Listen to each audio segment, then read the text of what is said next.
It is such a tearjerker, like, oh my god. Top 250 best movies of all time. Today's movie is going to be Coco, and let's get into it. I don't remember specifically what the number of Coco is in terms of the top 200 by IMDb, but I am reminded that Coco is one of my favorite movies. Like, literally 5 minutes into the movies, I'm already in tears because of the connection that he has with his grandmother. Reminds me of the connection that I have with my grandmother. She's about to be 100 this year.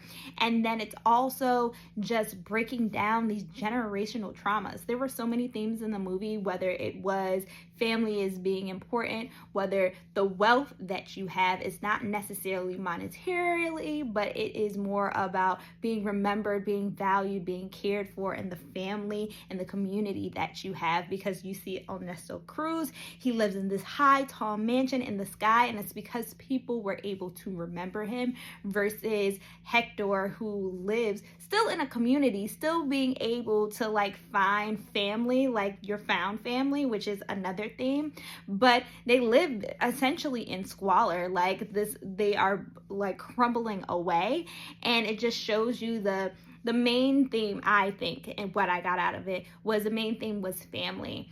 And it is such a tearjerker, like, oh my god, it is such a tearjerker. Like, I love Coco to death. Like, and I'm not a type of person who, like, I'm an adult, I don't watch cartoon movies. Like, I will still watch SpongeBob now. Shoot me if you want to, I don't care.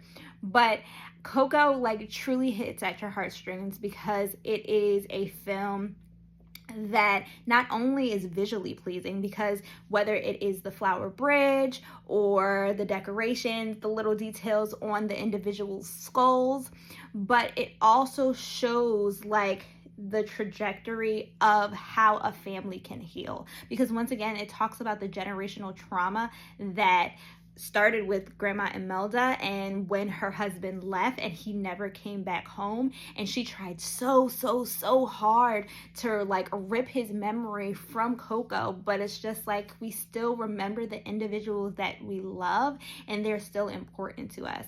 So overall, like, love Coco. A friend told me that I should start a letterbox, so I'm thinking about doing that. So if I start a letterbox, I'll write a more like detailed review of Coco in there.